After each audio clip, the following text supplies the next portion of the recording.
बहुत लिया मेरी तड़प उठी दरस को तरस बरसाओ गताया प्रेम रंग लीजे सुत बीजे अमीर सदार तन मन होए हरा मेरे प्यारे गुरु दाता मंगता द्वारे खड़ा जय गुरुदेव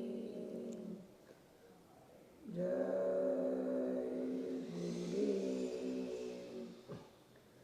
कोटि कोटि करो वंदना अरबो करबो प्रणाम चरण कमल विसरो नहीं जय गुरुदेव दया जय गुरुदेव जय गुरुदेव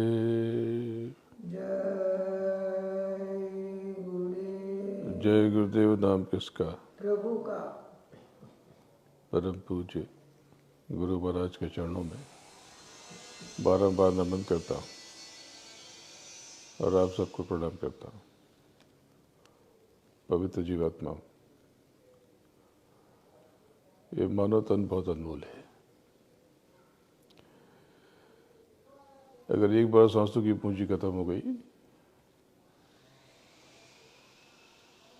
तो आपको जो अनमोल अवसर मिला था ये हाथ से निकल जाएगा। आप सबको पता है कि ये शरीर खत्म हो जाता है, जीवन खत्म हो जाता है और देह की मृत्यु हो जाती है। लेकिन क्या कभी आपने जानने की कोशिश की कि देह की मृत्यु के बाद आप कहाँ जाओगे? क्या आपने कोई तैयारी की? इसके बाद कहाँ जाना है, कैसे रहना है? क्या आपने इस पर चिंतन किया कि क्या क्या लेके जाना पड़ेगा? तो आप कहोगे कि कोई लेके तो जाता नहीं है। जब लेके जाता नहीं है तो ये 4 दिन के लिए यहाँ पर इतना बखेड़ा क्यों खड़ा कर लिया? आपने खुद को इतने तनाव में, इतनी परेशानी में, इतनी मुसीबत में क्यों फंसा लिया? तो आप कहोगे कि जीवन तो जीना है, जीवन तो जीना है। ये बिल्कुल वही बात हो गई जैसे मैं आपके न्यू जर्सी में आया 5-7 दिनों के लिए, और 5-7 दिन मुझे पता है कि मुझे 8 दिनों में या 10 दिन में वापस चले जाना है। मैं यहाँ पर ये भी खरीद लूँ, वो भी खरीद लूँ, ये भी इकट्ठा कर लूँ, वो भी इकट्ठा कर लूँ, 10-20 बैग भर लूँ, और मान लो यहाँ का नियम हो गया आप कुछ लेकर नहीं जा सकते। तो जो मैं लेकर के आया था, पैसा, रुपया, डॉलर, वो सब मैंने सामान ले जाने में, ख़रीदने में खर्च कर दिया। और मैं एक और चीज़ लेके आया था, क्रेडिट कार्ड, वो भी मैं उस पर भी खर्च करता चला गया। किस पर खर्च किया? उन चीज़ों पर जो यहाँ छोड़ के जाना था। और इसके चक्कर में मैंने अपने ऊपर कर्जा लाद लिया जिसको मुझे लौट करके वापस महीनों सालों तक भरना पड़ेगा, चुकाना पड़ेगा। तो ये आपके जीवन का सार है, आपके जीवन का संक्षेप में वर्णन है। मैं ये नहीं कहता कि इस जगत में अच्छी चीज़ों का उपभोग मत करो, लेकिन इसके पीछे भागोगे तो ये नहीं मिलता। ये मिलता कैसे? ये बिल्कुल जैसे कि कोई महंगी महंगी गाड़ी खरीद लेता है और कोई सस्ती गाड़ी भी नहीं खरीद पाता। क्यों नहीं खरीद पाता? कोई शोरूम में जाए और ले आए। नहीं, शोरूम में जाए तो ज़रूर, लेकिन उसके लिए उसको डॉलर चाहिए, मनी चाहिए, धन चाहिए। तो धन कहाँ से आता है? धन बोले बैंक से आता है, बैंक से नहीं आता। बैंक तो सिर्फ आपके धन का हिसाब किताब रखता है। धन आपके कर्मों से प्रकट होता है। आप जो काम करते हो ये धन उससे आता है। ये कर्मों का विधान बना हुआ, ये जगत कर्मों के अधीन है। आपको यहाँ पर दो अधिकार दिए गए, अच्छे से अच्छा करो और बुरे से बुरा करो। आप जो चाहो वो करो। किसी को पानी पिलाओगे तो उसकी प्यास बुझ जाएगी, और किसी की रोटी छीन लोगे तो वो भूखा रह जाएगा। आप कर्म करने के लिए स्वतंत्र हो, लेकिन आपकी ये स्वतंत्रता, ये फ्रीडम बस इतना ही है। मतलब ये कि आप कर्म करने के लिए फ्री हो, लेकिन उसका फल भोगने के लिए आप फ्री नहीं हो। आपने जो कार्ड स्वाइप कर दिया वो अमाउंट आपको पे करना पड़ेगा, और आपने टाइम से पे नहीं किया तो आपको विद इंटरेस्ट, ब्याज के साथ में भरना पड़ेगा। इस संसार में आपको सब कुछ मिल सकता है, लेकिन वो कैसे मिलेगा? ये तो सिर्फ अच्छे कर्मों से मिलेगा। तो आप कहोगे कि हम तो काम करते हैं, बहुत अच्छा काम करते हैं, हमको फल नहीं मिलता। मैं तो बहुत मेहनत करता हूँ, 20-20 घंटे मेहनत करता हूँ, इससे कुछ नहीं मिलेगा।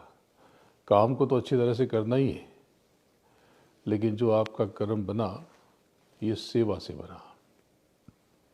जो शुभ कर्म निर्मित हुआ वो सेवा से, और जो अशुभ कर्म निर्मित हुआ वो किसी का दिल दुखा के, तो किसी का दिल खुश करके और किसी का दिल दुखा करके, किसी को आनंद दे करके, किसी को कष्ट दे करके। तो ये आनंद देने से पुण्य पैदा हुआ, और कष्ट देने से, पीड़ा देने से पाप बना। एकदम सीधा हिसाब किताब, बिल्कुल सीधा। आप धार्मिक हो नहीं हो, लेकिन अगर आपका कर्मों पर नियंत्रण है तो आप धार्मिक हो। आध्यात्मिक उन्नति तब तक नहीं हो सकती जब तक आपका अपनी इंद्रियों पर, अपने मनोभाव पर और स्वयं पर नियंत्रण ना हो। अगर आप केवल अपने बारे में ही सोचते हो और आपको दूसरों की परवाह नहीं है, तो आप आध्यात्मिक नहीं हो। केवल कह देने से कि हम भारत देश से आते हैं और वहाँ वो कर्म भूमि है, हम आध्यात्मिक देश से आते हैं तो हम आध्यात्मिक हो गए, ये गलत बात है। एक दूसरे का ध्यान रखना, एक दूसरे के सरोकारों से परिचित होना, एक दूसरे की इज्जत करना, रेस्पेक्ट करना, ये आध्यात्मिक होने के लिए ज़रूरी शर्त है। आपके हृदय में दया हो, प्रेम हो, करुणा हो। अगर आप किसी के पर कीचड़ उछालोगे तो आपके हाथों से भी बदबू आएगी, और अगर आप किसी पर फूल फेंकोगे तो आपकी उंगलियों के पोरों से भी खुशबू महकेगी। अगर आप किसी की निंदा करोगे तो आप उसी कीचड़ में धंस जाओगे। आप जिसकी जितनी चाहे गाली दे दो, आप बिल्कुल अधिकार है आपको, आप दे सकते हो। आपको कोई पसंद नहीं आया तो दो तरीका है, आप या तो खामोश रहो या फिर उससे निपट लो। कैसे निपटोगे? उसको डंडे मारो, चीख पुकार मचाओ, गाली गलौज करो। लेकिन जितना करोगे उसका तो कुछ बिगड़ेगा नहीं, आप और रसातल में चलते चले जाओगे। सतर्क रहना अपने कर्मों को लेकर। आपके कर्मों से कोई भी ऐसी उल्टी चीज़ ना हो, उल्टी बात ना हो जो आपको भोगना पड़े। तो आप कहोगे हम सब अच्छा कर्म करते हैं। बिल्कुल आप काया से अच्छा कर्म करते हो। कि अमेरिका में रह करके भी आप सब शाकाहारी हो, एक दूसरे की रेस्पेक्ट करते हो, केयर करते हो, ध्यान रखते हो। ये कर्म तो काया से जो कर्म हो ये तो ठीक है, लेकिन इसके अलावा दो तरह से कर्म आप और करते हो, विचारों से और वाणी से। आप रह रह करके नकारात्मक हो जाते हो, गिले शिकवे करते हो, शिकायत करते हो, अनजाने में किसी की निंदा आलोचना कर बैठते हो। ये सब कर्म आपको भोगने पड़ेंगे। ये तो आपको किसी ने बताया नहीं, ना आपने जानने की कोशिश की। इसलिए आप देखोगे कि जो लोग एक दूसरे की टांग खींचते हैं, शिकायत करते हैं, वो हमेशा असंतुष्ट होते हैं और उनका जीवन अच्छा हो के भी बेकार हो जाता है। सब कुछ हो करके भी वो जीवन का उपभोग नहीं कर पाते और जीवन को ख़त्म कर बैठते, तबाह कर बैठते हैं। अगर आप बार बार शिकायत करते हो, इसका अर्थ ये है कि आपको प्रभु पे, गुरु पे भरोसा नहीं है। अगर भरोसा होता तो आप अपना कर्म करते रहते और जो आज के हालात है उसको उसके ऊपर छोड़ देते कि जैसा प्रभु रखेगा वैसा मैं रह लूँगा, जैसी गुरु की मौज होगी वैसा हो जाएगा। लेकिन आप दिन रात शिकायत करते हो। इसके अलावा आप वाणी से कर्म करते हो, एक दूसरे पर आरोप लगाते हो, असत्य बोलते हो। ये जो असत्य है, जिसको आप झूठ कहते हो, ये बहुत बड़ा पाप है। जो व्यक्ति बात बात में असत्य बोलता हो, झूठ बोलता हो, आप देखो उसकी आर्थिक स्थिति अच्छी नहीं रहेगी। भले पैसा उसके पास मिलियंस आ जाए, बिलियन आ जाए, कितना भी आ जाए, लेकिन रुकेगा नहीं, टिकेगा नहीं, वो कर्जे में धंसता चला जाएगा और एक न एक दिन वो बैंक्रप्सी फाइल करनी पड़ेगी या उसकी हालत खराब हो जाएगी। वैसे यहाँ पर लोग झूठ पसंद नहीं करते, ना बोलते, लेकिन आप ध्यान से देखना कि जो बात बात में झूठ बोलता है उसकी आर्थिक स्थिति यानी फाइनेंशियल स्टेटस उसका अच्छा नहीं होगा। हमेशा जितना भी होगा वो कम रहेगा उसको। तो अपनी वाणी को लेकर के सतर्क रहना। जब भी करना दूसरे की प्रशंसा करना, बुराई किसी की मत करना या चुप हो जाना। अरे ये तो फला ऐसा है, ये तो आम से तेम से रद्दी मानुस, कुछ नहीं, कोई बुरा नहीं है। बुरा जो देखन मैं चला, बुरा न मिला कोई, और अपने भीतर देखा तो मुझसा बुरा न कोई। हमारे भीतर इतनी कमियां हैं, हमें बाहर तलाश करने की ज़रूरत क्या है कभी किसी में। हमें किसने अधिकार दे दिया कि किसी को हम अच्छा बनाए या बुरा बनाए या सही गलत सिद्ध करते रहें। इन चक्करों में पड़ेंगे तो सासों की पूंजी खत्म हो जाएगी।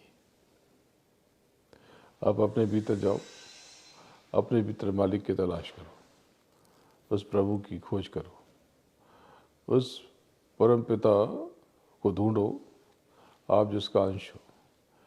क्योंकि अगर आपने ये पढ़ा होगा, सुना होगा, आपको महात्माओं ने बताया होगा, सत्संग में बताया होगा, आपने किताबें पढ़ी होंगी कि आप की जो आत्मा है उस परमात्मा का अंश है, उस परम चेतना का हिस्सा है। जब आप उस परम चेतना का हिस्सा हो तो आप इतने कष्ट में क्यों हो, इतने पीड़ा में क्यों हो, इतने दुख में क्यों? इसलिए कि आप अपने आप से परिचित नहीं हो। भगवान की प्राप्ति अगर होगी तो जीते जी होगी, और मरने के बाद आपको कुछ भी नहीं मिलेगा। तो मरने के बाद कहाँ जाएंगे? मरने के बाद आपने जैसे जैसे कर्म किए वैसे वैसे फल भोगोगे, वैसे वैसे फल भोगोगे। कर्मानुसार अगर आपके कर्मों में मलिनता है तो आपने कुछ पुण्य किया तो स्वर्ग भोग करके उसके बाद नरक में चले जाओ। तो आप बोलोगे संसार में ही स्वर्ग नरक होता है। ये बात ठीक है, लेकिन जो महात्माओं ने बताया है स्वर्ग नरक की परिभाषा केवल हिंदुइज्म में नहीं, दूसरे धर्मों में भी है। उनके यहाँ भी जन्नत और दोज़ख होते, और बाइबल ने भी बताया कि वहाँ पर भी स्वर्ग और नरक है। हर धर्मों ने बताया है। तो ये स्वर्ग नरक होते तो हैं, होते तो हैं। तो आप कहोगे कि ये देह के तो जाती नहीं है, तो कैसे भोगेंगे स्वर्ग नरक? एक दूसरी देह आ जाती है, बॉडी चेंज हो जाती है। आप पंच भौतिक शरीर में हो। ये जल पृथ्वी अग्नि वायु, ये जल पृथ्वी अग्नि वायु आकाश से बना हुआ है। इसके ऊपर जो देवी देवता है, इनका जो शरीर है 17 तत्वों का है, जिसमें ब्रह्मा विष्णु महेश ये सब, इनकी देह 17 तत्वों से बनी हुई है। 5 ज्ञानेंद्रियाँ, 5 कर्मेंद्रियाँ, 3 गुण और 4 अंतःकरण। इनकी जो देह है ये पारदर्शी है, ट्रांसपेरेंट। इसमें बहुत रोशनी है, बहुत प्रकाश है। इनके दर्शन होते हैं। अगर आपने किसी देवी की या देवता की पूजा की और आपको दर्शन नहीं हुए तो मतलब आपकी उपासना में कमी है।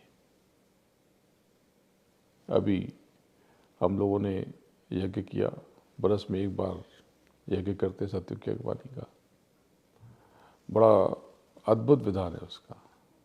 उसमें जितनी शक्तियां हैं, जिसको दुर्गा कहते हो, जिसको शंभू कहते हो, जिसको चंडी कहते हो, ये सब मिला करके एक ऐसा गुलदस्ता बनता है, ऐसा अनूठा यज्ञ कि आपने कभी देखा नहीं होगा। तो तमाम तरह की शक्तियां प्रकट होती हैं और कैमरों में भी आ जाती हैं, वो कैमरों में आ जाती हैं। इन सब को साध करके सत्युग की अगवानी की तैयारी होती है। जैसे कि कोई बोले कि भाई डिनर है, तो डिनर है तो डिनर में क्या है, तो बोले कि डिनर में तो सॉफ्ट ड्रिंक है, जूस है। इतना ही सुना आपने, मेनू का इतना ही देखा। बोले अरे डिनर में कुछ नहीं होता, केवल सॉफ्ट ड्रिंक पिला रहे हैं और केवल जूस पिला रहे हो, कहते हैं डिनर है। अरे आपने बाकी मेनू देखे ही नहीं, ये तो वेलकम ड्रिंक है। इसके बाद फिर स्टार्टर आएगा, बोले वो तो स्टार्टर खिला रहे हैं और कहते हैं डिनर है। अरे आपने इतना ही देखा। इसके बाद सूप है, तो बोले तो सूप पिला रहे हैं और कहते हैं कि बात ऐसी है कि सब मिल करके खाना बनता है। उसमें पापड़ भी होता है, सलाद भी होता है, उसमें चटनी भी होती है, अचार भी होता है और तरह तरह के व्यंजन भी होते हैं। ये सब मिल करके एक पूरी प्रक्रिया बनती है। तो सत्युग की अगवानी का जो यज्ञ होता है, ऐसा विलक्षण, ऐसा अद्भुत कि ना आपने कभी देखा कि ना कभी महसूस किया। तो अगला यज्ञ दिवाली के पश्चात, ये जो 2023 की दीपावली आएगी, इसके पश्चात जो छठ आएगी, छठ पूजा होती है, उस दिन से आरंभ होगा और कार्तिक पूर्णिमा पर उसका समापन होगा। आप सब भी आने की तैयारी करो। इस बार तो अमेरिका से बहुत लोग आए थे, तो आप सब भी तैयारी करो। और मैं आपको न्योता देता हूँ, आप अपने जीवन में परिवर्तन पाओगे उस यज्ञ में आने के बाद। उस यज्ञ में शामिल होने के बाद आपको अपने जीवन में परिवर्तन महसूस होगा, जीवन में उत्साह और स्फूर्ति महसूस होगी और जीवन में आनंद का एहसास और आभास होगा। तो ये यज्ञ कहाँ होगा, ये आपको बता दिया जाएगा। हालांकि मोटा मोटी तय हो चुका है, लेकिन अभी भूमि का चयन बचा हुआ है। तो जब ये काम पक्का हो जाएगा तब आपको सूचित कर दिया जाएगा। लेकिन आप तैयारी करो, आप सब आने की अभी से योजना बनाओ। अभी तो टिकट नहीं होंगे, अभी तो लगभग 1 बरस बचा हुआ, 1 बरस से कुछ दिन कम, लेकिन तैयारी आप शुरू कर दो और आप सब आओ और उस यज्ञ में गुरु महाराज की दया का साक्षात अनुभव करो। जिसको जिसको आपने पूजा है, जिन देवी को, देवताओं को, यक्षों को, गंधर्वों को, योगिनियों को, या ब्रह्मा को, विष्णु को, महेश को, अम्बे माता जो जगदम्बा है, जगत जननी है, जिनको जिनको आपने पूजा है या जिनके बारे में सुना है, आप उसको वहाँ पर साक्षात महसूस कर सकोगे, साक्षात महसूस कर सकोगे। और ये जो कैमरे से आप खींचते हो फोटो मोबाइल से, तो इसमें भी आपको उनकी झलक दिखाई पड़ जाएगी। तो आप सब तैयारी करो। लेकिन असली चीज़ कुछ और है। ये जो यज्ञ हवन है, ये क्या पूजा है, उपासना, आराधना है? नहीं, एक तरह का, एक प्रकार का कर्म है। ये कैसा कर्म है? जैसे अभी मैं आपके पास में आया हूँ, आपने मुझे भोजन कराया, तो स्थूल देह में हूँ तो स्थूल भोजन करूँगा। लेकिन जो 17 तत्वों की देह में है, उनका भोजन सुगंध है। तो ये यज्ञ हवन उनका भोजन है। आप उनको भोजन अर्पित करते हो, तो उससे क्या होता है, आपका खाता खुल गया उनके पास। अब उन्होंने जो कुछ ग्रहण किया उसका कई गुना, 2 गुना, 10 गुना, 1000 गुना, लाख गुना, 100 गुना, 200 गुना, जो भी है उनको चुकाना है। जैसे आपने मुझे भोजन कराया तो ये मेरे ऊपर कर्ज हो गया। अभी जो भोजन मैंने आपका किया है, मुझे किसी न किसी प्रकार से आपको देना है। तो ये खाता खोल देते हो तो कहते हैं कि भाई उनकी दया हो गई। आपने मेरे पास खाता खोल दिया तो कहे कि बस भाई उनकी दया हो गई। दया यानी कि ये लेन देन का हिसाब बन गया। तो ये यज्ञ हवन देवी देवताओं का भोजन है। आप कितनी भी वो जय जयकार करो, लेकिन आपने खाता ही नहीं खोला तो मिलेगा कैसे? जैसे आप बैंक में जाओ और बैंक का जो स्टाफ है उसकी खूब तारीफ करो, उसके बारे में अच्छी अच्छी बातें करो, आप बहुत अच्छे इंसान हो, बहुत नेक इंसान हो, बहुत बढ़िया इंसान हो, वो बोलेगा thank you thank you thank you. वो बोले कि जाओ इतनी देर से तारीफ की तो जरा दे दो $1000। बोला खाता तुम्हारे खाते में है ही नहीं, तुमने जमा ही नहीं किया। तो जमा जब तक नहीं करोगे कुछ नहीं मिलेगा। ये जमा कर्म से मिलता है, ये कर्म और ये कर्म कांड। तो बहुत से लोग कहते हैं कि भाई प्रभु की प्राप्ति के लिए हमने सुना है कि आध्यात्म में कर्म कांड नहीं होता। बिल्कुल ठीक है, कर्म कांड नहीं होता। अगर आप जगत को छोड़ करके, जगत से परे रह करके अपने मूल उद्देश्य की प्राप्ति के लिए तैयार हो तो बिल्कुल ठीक है। लेकिन जो सुबह उठते ही कर्मकांड शुरू करते हो, उल्टा चिंतन शुरू करते हो, एक दूसरे की शिकायत शुरू करते हो, बहुत परेशानी महसूस करते हो, ये कर्मकांड तो बहुत बड़ा कर्मकांड है। इस कर्मकांड से बचाने के लिए दूसरा कर्मकांड करना पड़ेगा। तो बात ऐसी है कि अगर एक बार ये मानव तन आपके हाथ से निकल गया और आपने इसमें अपना काम नहीं किया तो बहुत गफलत हो जाएगी। केवल संत मत में यानी आध्यात्म में यानी शब्द योग में ये विधा सिखाई जाती है, ये विधि बताई जाती है, तरकीब सिखाई जाती है कि कैसे जीते जी प्रभु को पाया जाए। भाई आपने सुना तो है कि ये इतनी देवी देवता हैं, ये हैं, ये हैं, लेकिन जब तक आप इनको देख न लोगे मानोगे कैसे? और मानोगे तब जब जानोगे। तो जानने के लिए क्या विधि है? जानने के लिए इनको जानने के लिए आपको अपने भीतर जाना है, अपने अंदर जाना है। ये कैसे जाना है?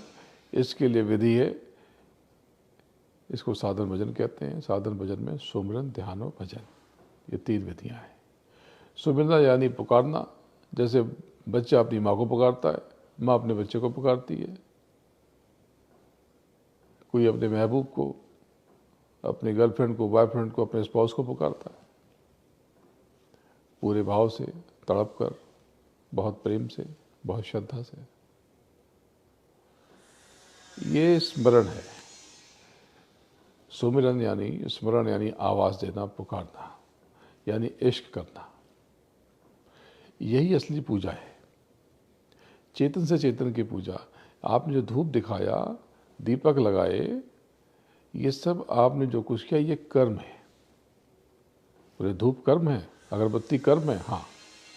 आपने उनको भोजन अर्पित किया तो ये कर्म हो गया।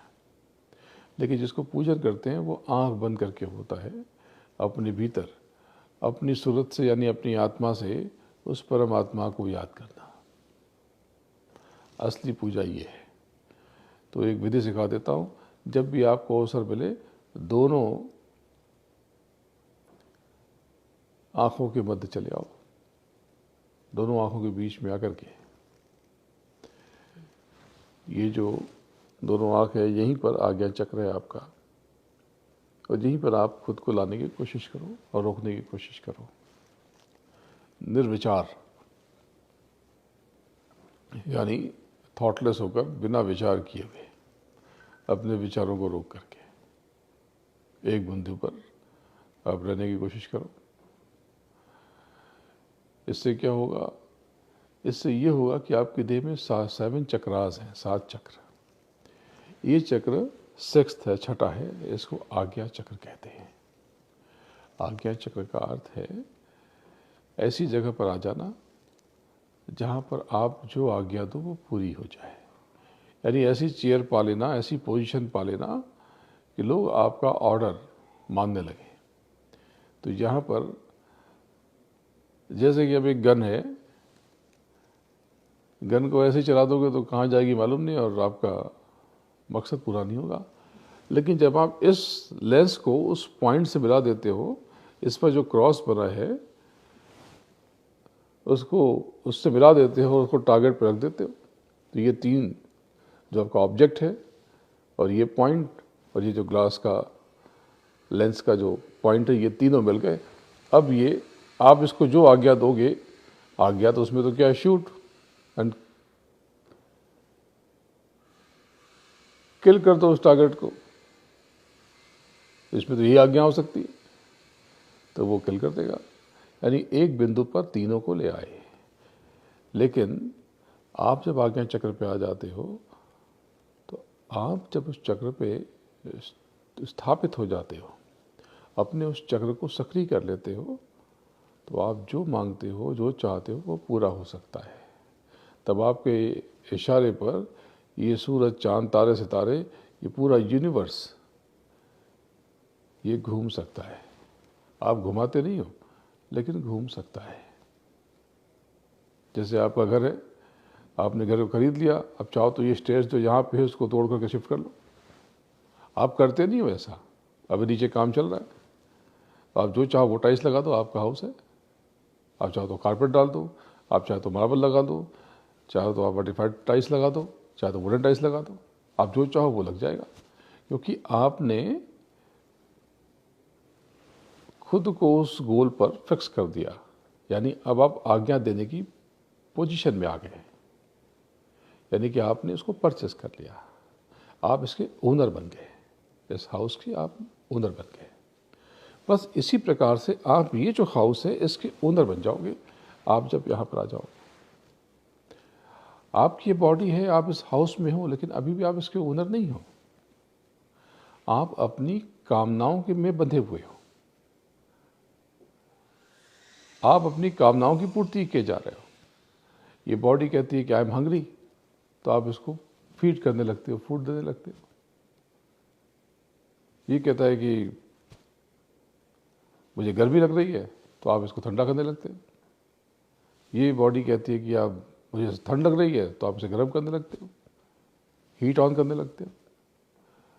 तो ये क्या हुआ, आप अपनी आकांक्षाओं के, अपनी इच्छाओं के गुलाम बन गए। आप इस बॉडी को ओन करते हुए भी इस बॉडी को ओन नहीं कर रहे हो, आप इसके गुलाम बन गए। लेकिन जब यहाँ पर आ जाओगे, तब ये सारी कामनाएं, ये सारी आकांक्षाएं आपके इशारे पर चलेंगी। आपकी अपनी बॉडी नहीं, पूरा यूनिवर्स आपके इशारे पर चल सकता है। इसीलिए कहते हैं कि अगर आपने खुद को जीत लिया तो संसार जीत लिया। इसलिए अपने एक्शन पे, अपनी वाणी पे, अपने बोलने पे, अपने चलने पे, बात करने पे बहुत बड़ा नियंत्रण रखो। कुछ भी जुबान से ना निकले। आपको बुरा लगा और आपने मुंह से गंदी गंदी बातें उगल दी, ये तो कोई करामात नहीं भी। ये तो बिल्कुल वैसा हुआ कि गाड़ी चल रही है, और गाड़ी चल रही है तो उसमें हीट जनरेट हुई, तो क्या हुआ, हीट होने दी तो क्या होगा, गाड़ी में आग लग जाएगी। तो गाड़ी में एक फंक्शन होता है, एक कंपोनेंट होता है, उसको कहते हो आप रेडिएटर। तो रेडिएटर क्या करता है, ये कूल करता है।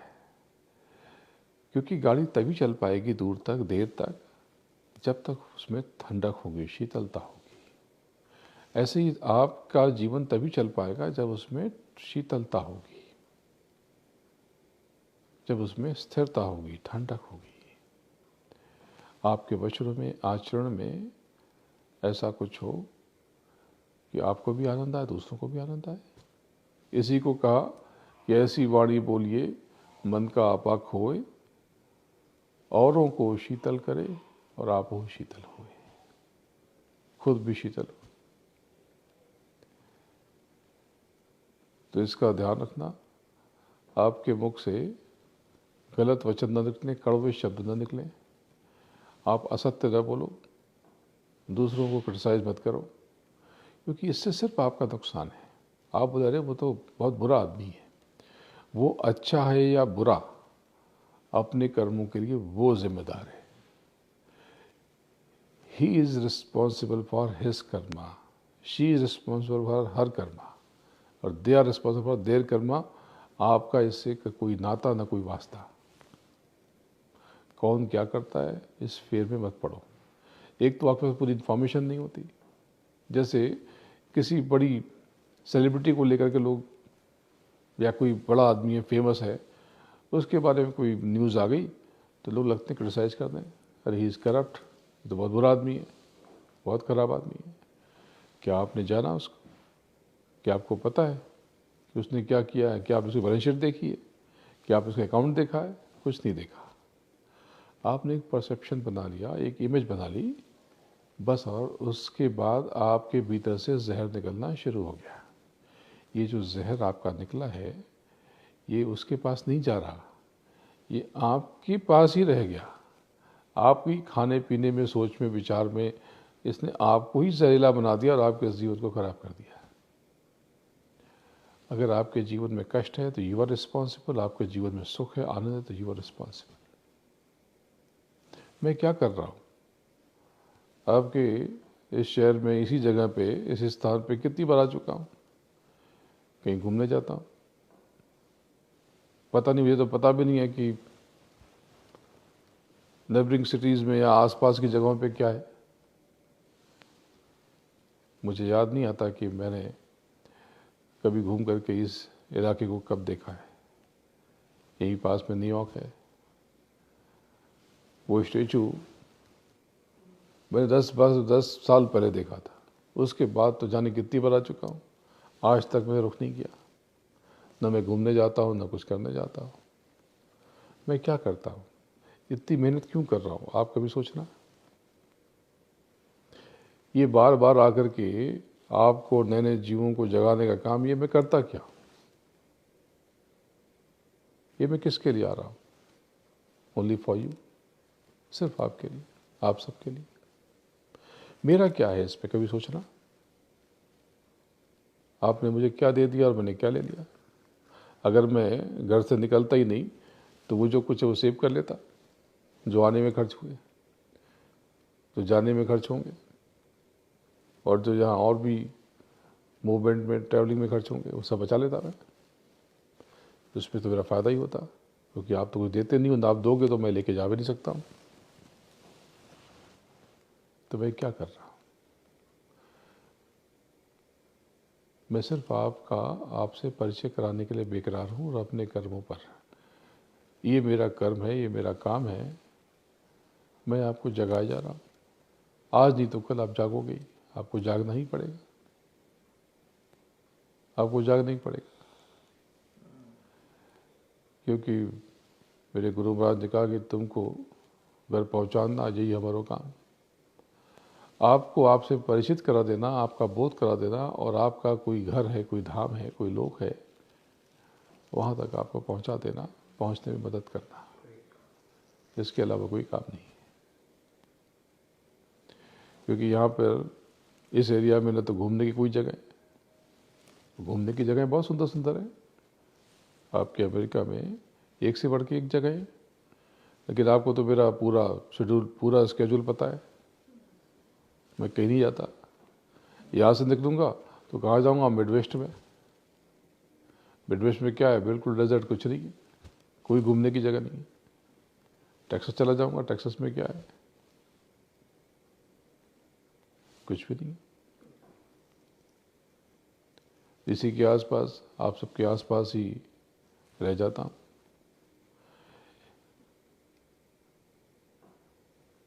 इतना समय मैं आपको देता हूँ, लेकिन इसके बाद भी आप नहीं जागते, आप सोए हुए हो। तो जितना समय मैं आपको देता हूँ, उसका थोड़ा सा हिस्सा सिर्फ आप अपने लिए दे दो, खुद के लिए, तो बात बदल जाए, आपका जीवन परिवर्तित हो जाए। मैं आपको क्या खजाना देना चाहता हूँ, आपको उसका अंदाज़ा नहीं है। आप बाहरी चीज़ें देखते हो, यानी बैंक से जो, एटीएम से या कार्ड से जो शॉपिंग हो रही है, आप उतना ही देख रहे हो। मैं उस शॉपिंग की जो स्ट्रेंथ है वो क्रिएट करने की बात कर रहा हूँ। आपके अकाउंट में जो बैलेंस है, जिससे आप कुछ भी खरीद सकते हो, वो इकट्ठा करने की बात कर रहा हूँ। मैं आपका परिचय आपको खुद से कराने की बात कर रहा हूँ। मेरा जो भी कदम है सब आपके लिए। मैं देह में कष्ट होता है या अंतर मन दुखी होता है, लेकिन वो सारे दुख भूल करके अपनी हर परेशानी को, आर्थिक, शारीरिक, मानसिक अगर कोई है, सबको भूल करके बिना आपको बताए आपकी सेवा में लगा रहता हूँ। और आप खुद जाग भी नहीं पाते। तो आप खुद को एक बार जान जाओ, आप कौन हो या पहचान जाओ, तो मज़ा आ जाए, बात बदल जाए। तो इसकी टेक्निक सुमिरन, ध्यान और भजन है। सुमिरन का मतलब पुकारना, ध्यान का मतलब देखना। तो आप तो रोज़ देखते हो, नहीं, ये बाहर की आंखों से देखना नहीं, उसको ध्यान नहीं कहते। ध्यान आपके भीतर के दिव्य चक्षुओं को, ज्ञान चक्षुओं को, यानी दिव्य दृष्टि को एक्टिवेट कर लेना, यानी हिडन सेंसेस को एक्टिवेट कर लेना, यह ध्यान है। ध्यान का और बेहतर मतलब समझे तो ध्यान का मतलब है जब आप जहाँ हो वहीं रहना। इतना कर लिया तो आप खुद से परिचित हो जाओगे और आप कहते भी हो कि ध्यान से काम करो, ध्यान से पढ़ाई करो, यानी एक लक्ष्य पर फोकस हो करके, एक जगह पर रुक करके। बस अगर आप एक जगह रुक गए, बस यहीं से आपका काम हो जाएगा। बस जो मैंने कहा कि ये जो जब शूटिंग करते हैं तो ये 3 चीज़ को मिला देते हैं, ऑब्जेक्ट को, और वो जो फर्स्ट पॉइंट है उसको क्या कहते हैं मुझे नाम नहीं पता, और ये जो लेंस पे जो क्रॉस है उसका जो पॉइंट है, ये तीनों मिल गए, बस इतने में काम हो जाता है, निशाना लग जाता है। इसी प्रकार से आप ध्यान पे जब आप एक बिंदु पर पहुंचोगे तो आपका ये चक्र एक्टिवेट हो जाएगा।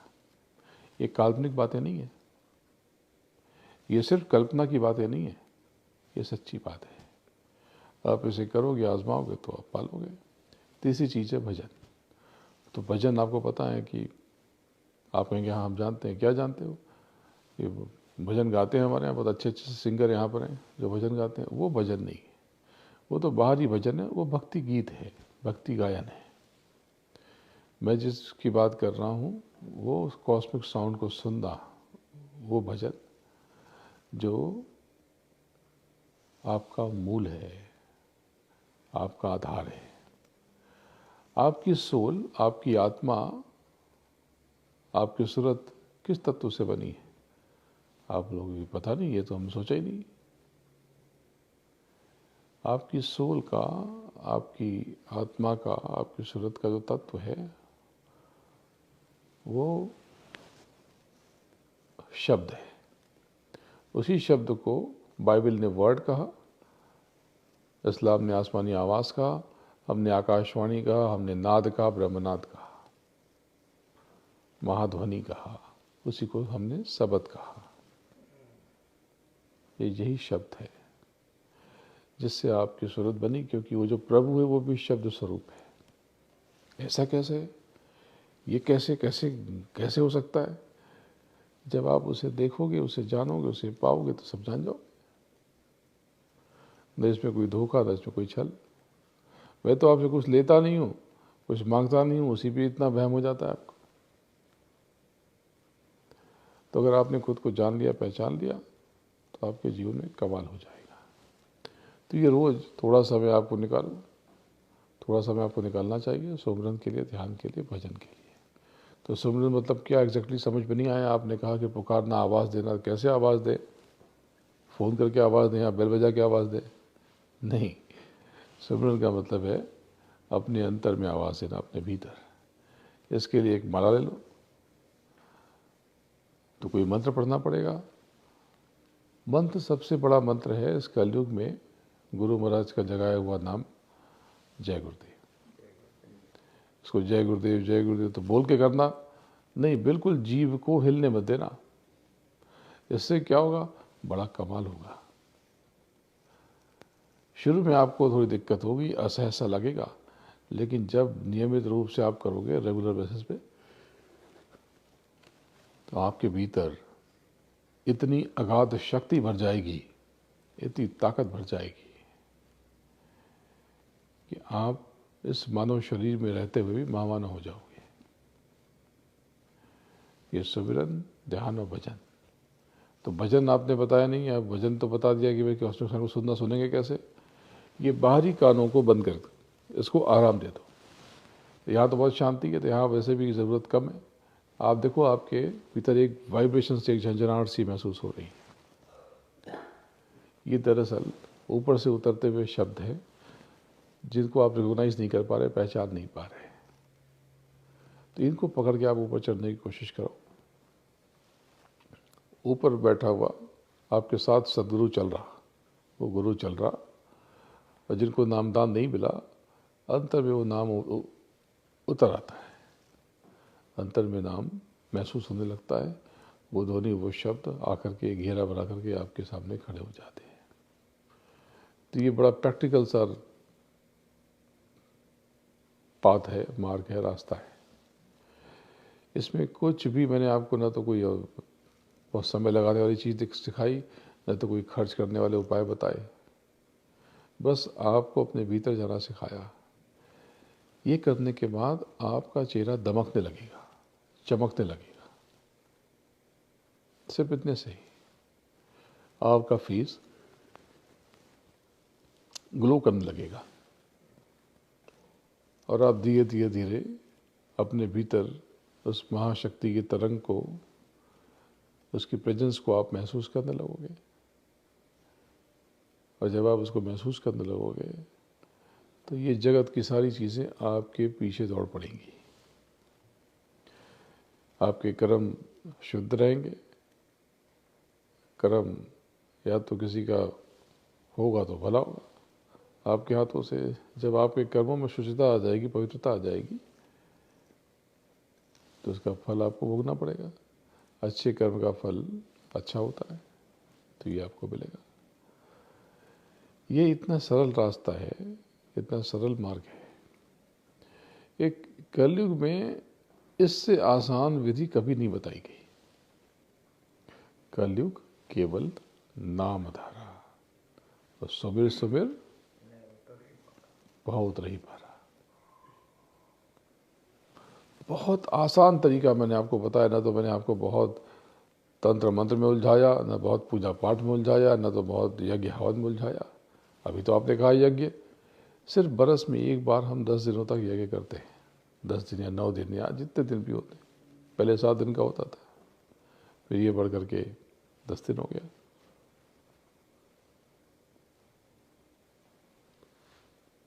तो आपको पूरे बरस किसी चीज़ में उलझाया नहीं। आप जो करते हो करते रहो, बस अपने भीतर जाते रहो और कर्मों को लेकर सतर्क रहो। तो ये जो सुमिरन ध्यान भजन कहाँ करें, किस कलर का आसन हो, आप कहीं बैठो, आप चेयर पे बैठ जाओ जैसे मैं बैठा हूँ, आप काउच पे बैठ जाओ। बस इसमें एक चीज़ है कि आपकी बैकबोन सीधी रहे तो आसानी होती है। लेकिन जो 25, 28, 30 के हो गए, अब तो उनकी बॉडी ने शेप ले लिया, अब तो चेंज करना बहुत डिफ़िकल्ट है, बहुत समय लग जाएगा। लेकिन अगर आपके भीतर डिज़ायर है, इच्छा है, तो वो तो फिर एज वेज कोई चीज़ नहीं होती। किसी भी एज पे आप उसको पा सकते हो। लेकिन जब तक शरीर यंग रहता है, आपकी उम्र कम रहती है, मालिक को पाना आसान है। जब समय बीत चुका होता है और समय बहुत कम बचा होता है, तो उस प्रभु का अनुभव कर पाना कठिन है। तो जो यंग हैं वो तो बहुत कमाल कर सकते हैं। अभी तो मैंने कुछ सिखाया नहीं, ऐसी ऐसी चीज़ें सिखाऊंगा कि आप दंग रह जाओगे और हैरान हो जाओगे।